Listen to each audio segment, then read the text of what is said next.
In some respects, this is going to be a hard speech for me to deliver because it's not on one of the standard topics, which generally deals with skills and what we're teaching kids and details of why it's important, how it's important. This kind of broader issues that deal with the human side of teachers behind the scene, teachers and students. So I'd like to start out with this Yiddish or Italian sentence that says, what kind of difference you can make? Hey, what kind of difference? All right. And the answer is, you can make a great difference. And in order for that to happen, one has to be able to, there you go. The requirements are that you just don't go out and make a difference in instruction.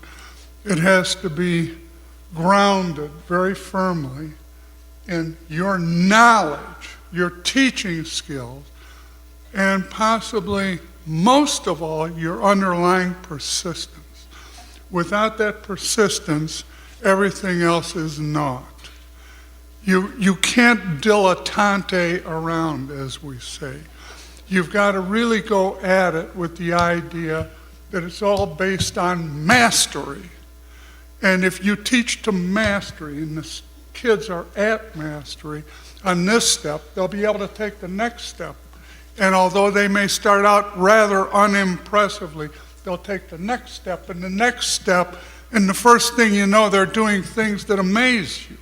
Or they don't amaze you because you see it a step at a time, but somebody coming in the room would be totally knocked out by seeing what these kids can do.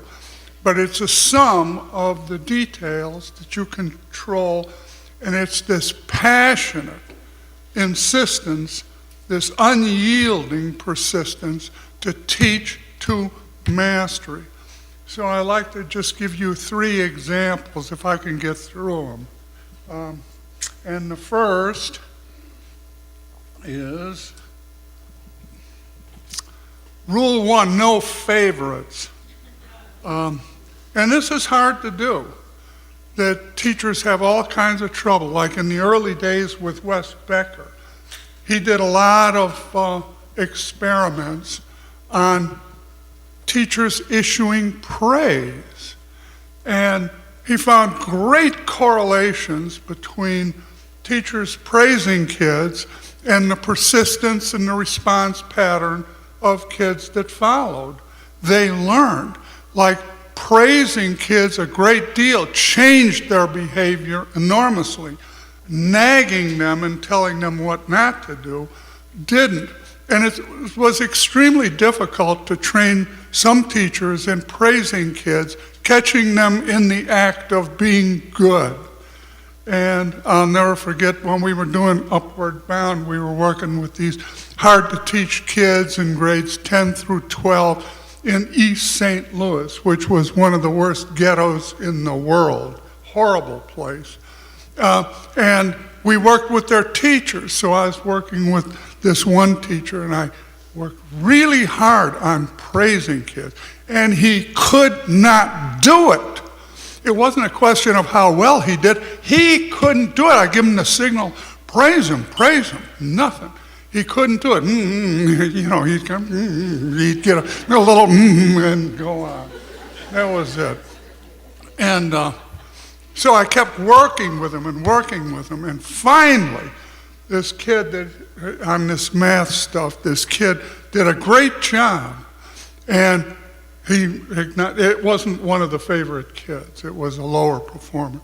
And he kind of nodded and he started to walk away, and I gave him the signal, praise him. And so he said, that's very good, Josh, for a change.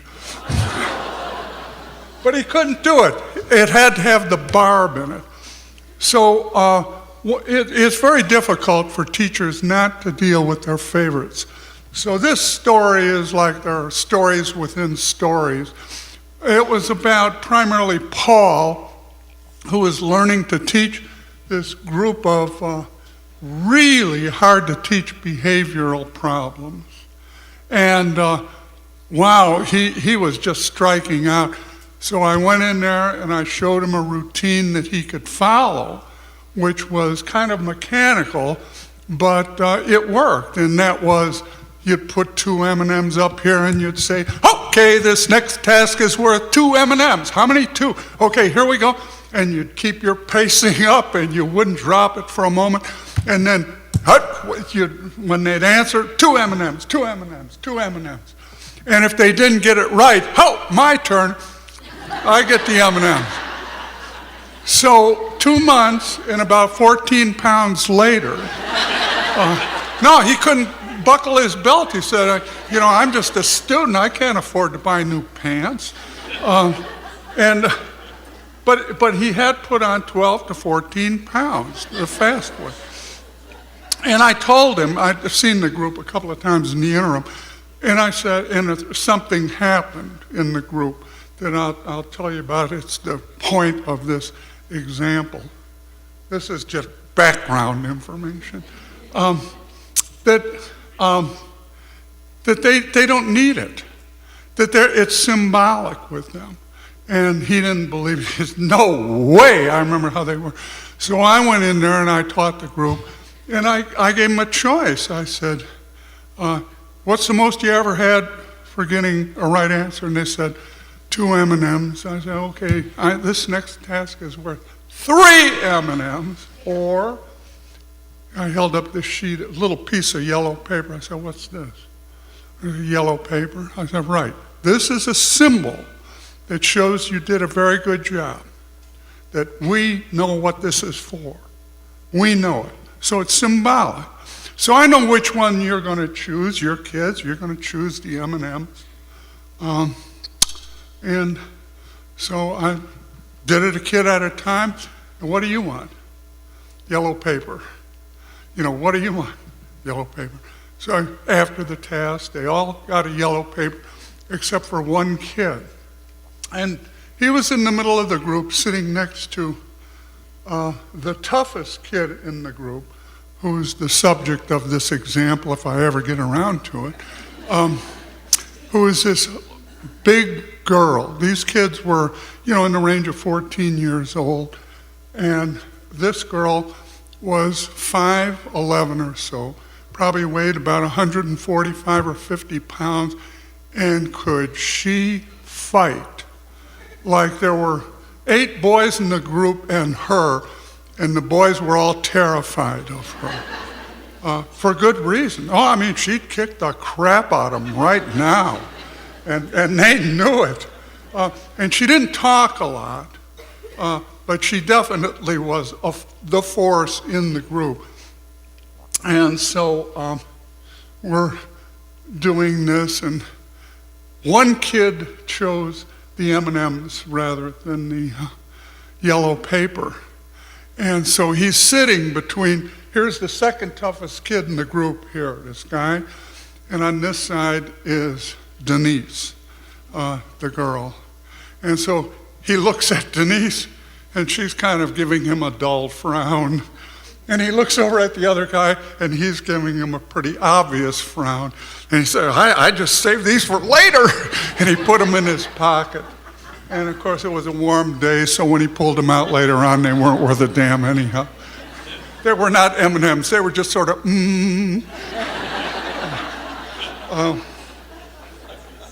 Anyhow, the story of Denise was, something rather touching, and it was a good example because she was so unlikable. Everybody hated her because they were both afraid of her, the teachers.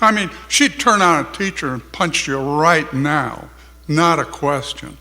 That we had a routine that when she came in the classroom, she had to take her shoes off because she could kick too. She was really athletically gifted, unfortunately. And so there she was without her shoes, and she didn't talk much, but when you pressed her button watch out, because she'll turn on you right now. And so everybody hated her. She was as dislikable as you could get. And then there was this one day when I was in the classroom for whatever reason, and all of a sudden she turned on the guy next to her and just started to beat the crap out of him. And so I jumped up and I grabbed her, and she turned around and started swinging at me. And so we were wrestling around a bit, and she is from a very poor family in a very lousy ghetto. And she had, a little yellow ribbon around her neck. And when we were wrestling or whatever, the yellow ribbon broke. And so I finally subdued her. And then after class, I said, I'm sorry, I didn't mean to break your ribbon. I'll replace your ribbon. And she assured me I was a liar, a lying MF, and that her brothers were going to find me and kick the shit out of me. And so at the end of the period, I gave an aide 50 cents, and I said, buy me some yellow ribbon with this. I had no idea how much yellow ribbon you could buy for 50 cents. No, she came in the next day with this huge festoon of ribbons. I mean, beautiful, sort of like 2-inch ribbon, shiny, gold, and tied with a pretty knot.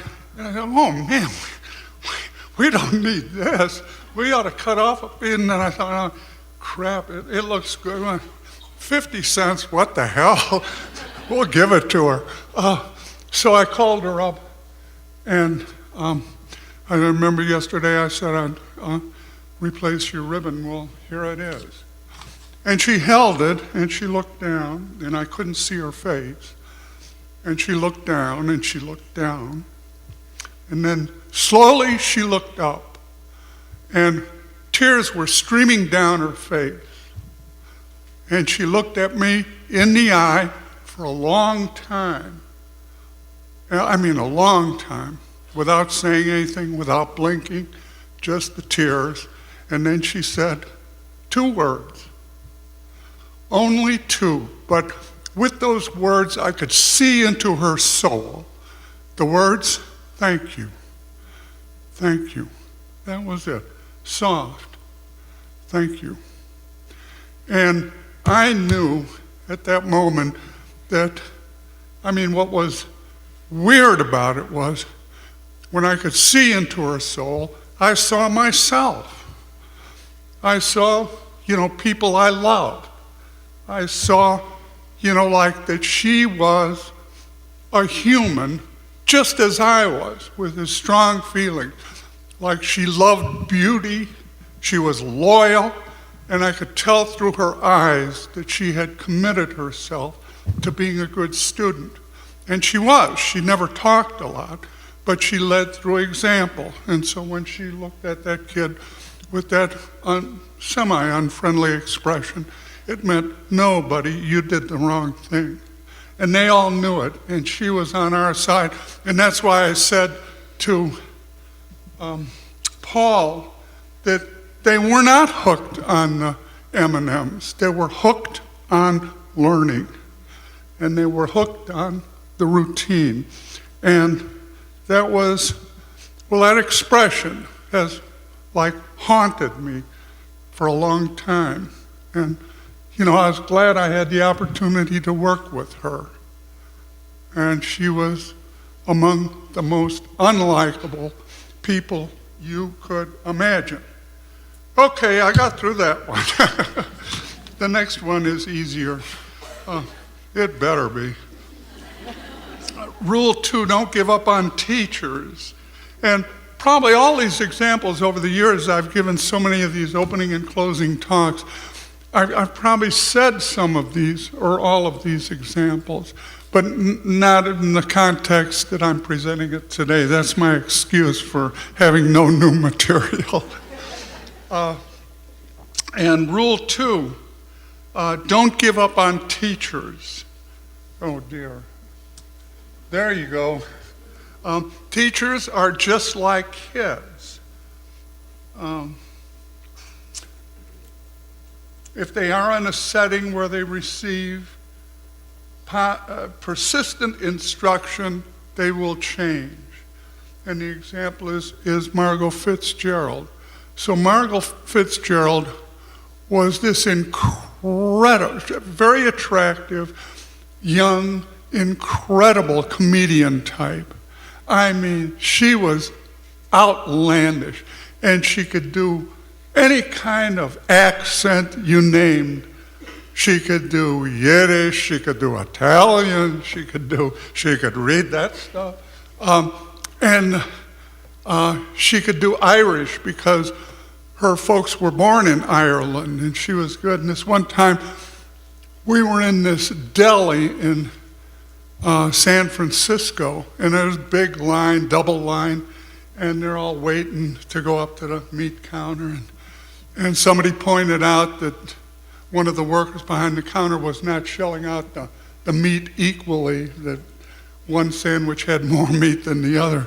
And so Margot launches into her Irish brogue, and she says, don't be scrimping on that meat there. Slather it on there, put it on thick, eh? We need fairness here. And she launches into this thing, and everybody in the place starts laughing.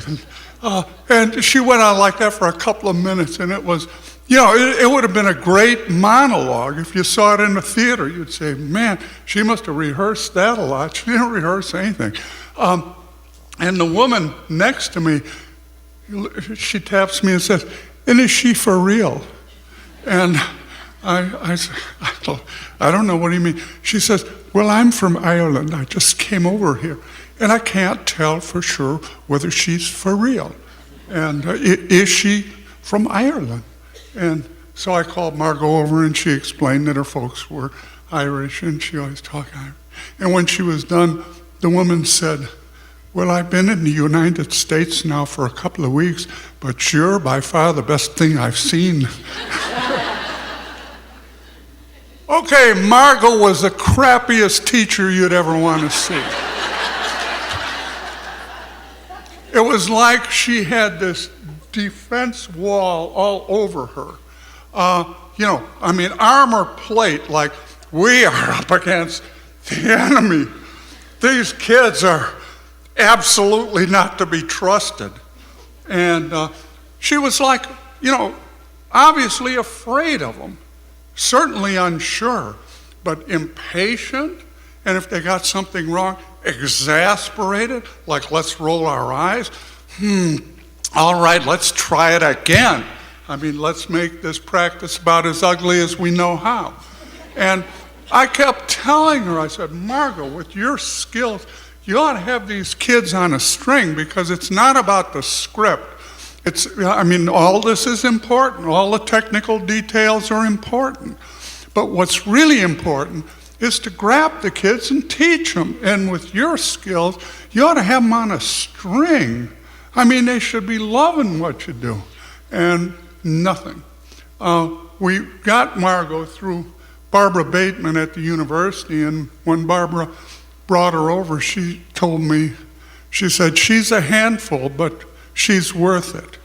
And I thought about halfway through the year that, no, she wasn't worth it. She wasn't learning at all. And she persisted in this behavior. And then finally, when the term was almost over, the year was almost over, almost a year of this went on, and I had all but given up on her. I walked into her classroom, and it was like walking into a magic show. It wasn't different in terms of some tiny details and mechanics. It was different in terms of its genre, in terms of its scope, in terms of its meaning. And it was theatric. It was marvelous. And I looked at her and I thought, wow, was Barbara ever right or what? And the good news is that Margot turned into like one of my favorite trainers. She got really, really good and stayed really, really good. But what it took was just a change in terms of how she viewed things overall. Not not microscopic detail. She could do the microscopic detail, and the microscopic detail is important because you still had to teach to mastery, and you had to harness all this stuff to make sure that the kids were learning well. But she got good at it, and in the end, her kids really benefited a lot. And that's the point, that it's not just mechanics, but without mechanics and without that persistence in teaching to mastery, it's not going to happen. So I thank Margot Fitzgerald for showing me that I was right in trying to be persistent with her and insist that she, keep trying to not just turn up the volume a little bit, but change the damn channel to the right music, and let's dance here. All right, so the third, Rule 3, recognize the power of good instruction for taking kids beyond the norm. This is a story about Lorraine Killian, and she worked in the third lowest school in Houston. And it was a notorious school because it was in probably the worst part of Houston, and it had bad records for what it was doing. Its performance was horrible. And so the principal, Thaddeus Lott, had some good teachers, and the star was Lorraine Killian. And she worked as a coach the first couple of years. And this was at a time when they didn't have the upper levels of reading mastery. So once they got through the grade 3 program, or the level 3 program, they had to wing it. And what she did was she took the kids she had and started them in the corrective reading programs as soon as they finished 3. And she took them through the comp programs and the others and brought them to mastery. And she was absolutely terrific as a teacher and a strategist. And she was absolutely open in terms of dealing with the kids. She wasn't put off by the fact that they were getting smarter and smarter. In fact, she felt at some point that they were smarter than she was. Well, they weren't, but they were mighty smart. These kids, she ended up working with these kids as second graders, this group. And then she worked with them as third graders. She was their teacher then. Fourth graders and fifth graders. And she taught them to mastery on everything in corrective reading and everything else. These kids wrote me a lot, and they would always have problems or this or that they would present. And I liked it when they wrote as a group, because sometimes they would write as individuals, and then I'd have to answer about 23 or 24 letters. But then I thought, well, hell, if I was their teacher, I'd be doing this every day. The way Killian did it, they did a lot of work. They worked hard, and her emphasis was not on programmatic detail, because she was working with programs that she partly created herself, and programs like corrective reading, where she was applying it like religiously, but she was filling the day with exercises and activities that were related to these programs. And these kids got smart. They got so smart that they were, actually off the record. That group was in the 99th percentile. The group, the whole class. And she worked tirelessly with each of the kids, creating these assignments and applying what she knew about teaching to make sure that these kids would really become superstars And they did. And that was the good news. The bad news was that she became so attached to them that when they left, she couldn't teach. She tried going back to the second grade. Didn't work. She couldn't do it. She lasted 2 days. She tried going back to kindergarten 1 day. She tried going back to the 5th grade 2 days. And then she left, and I never heard from her since. I lost track of her. And my excuse, I guess, was that we were pretty busy at the time. But I never should have lost track of her, because she definitely was one of my heroes.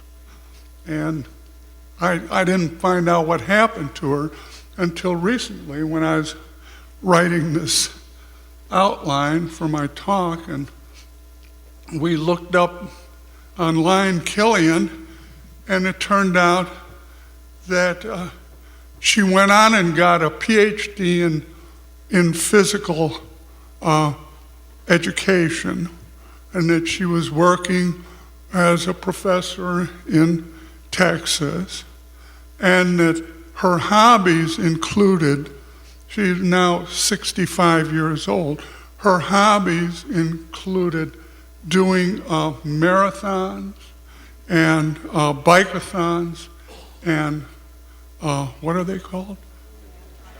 Triathlons, yeah. Triathlon. And how good was she?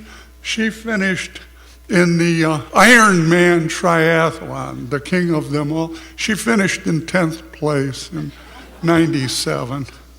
But yeah, so I talked to her on the phone, and we just talked about, how it was, and it was so painful for her that she just couldn't even have contact with the kids. She lost contact with all the kids, and she said she only heard about 3 of them.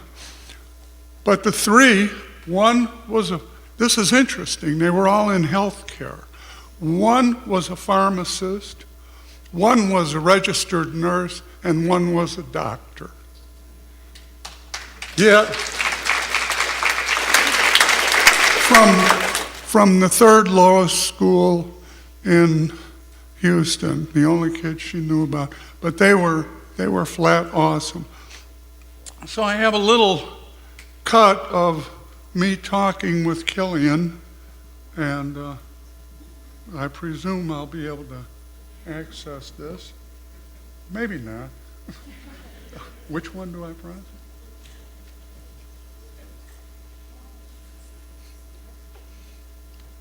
I had kids that if you looked at the curriculum guides there in the Houston Independent School District and say, well, they need to do this, this, and this by the end of 4th grade, well, it was ludicrous.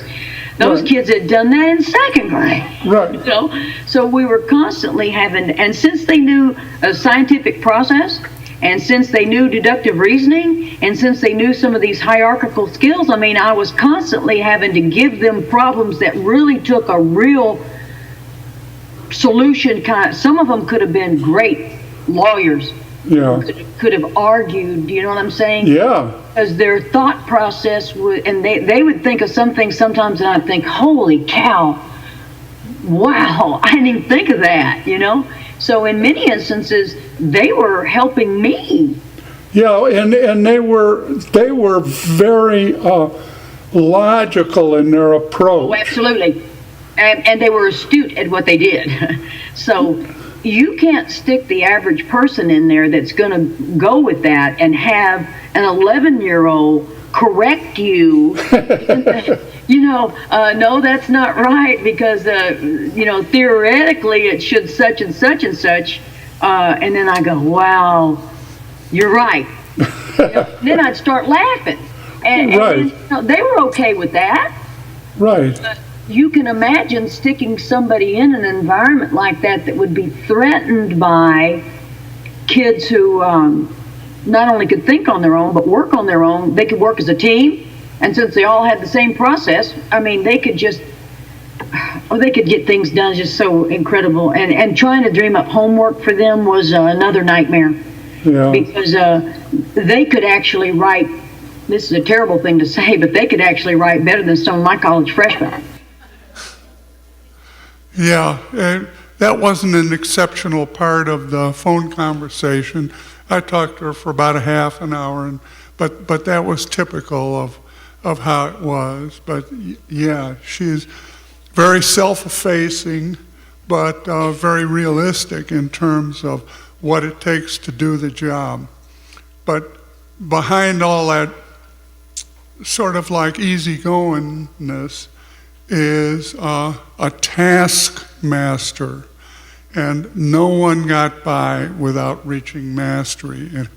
And if there was any question about it, she would work with them, work with the individual kids, not hold the group back. That's the last thing in the world she would have done. You don't hold the group back for one kid. You figure out how to work with that kid and keep the group moving at flank speed. And she could do it, and she did it. And basically, it was really a revelation to talk to her after all those years, because it was as if there hadn't been any years in the interim. We just talked the way we would have talked back then.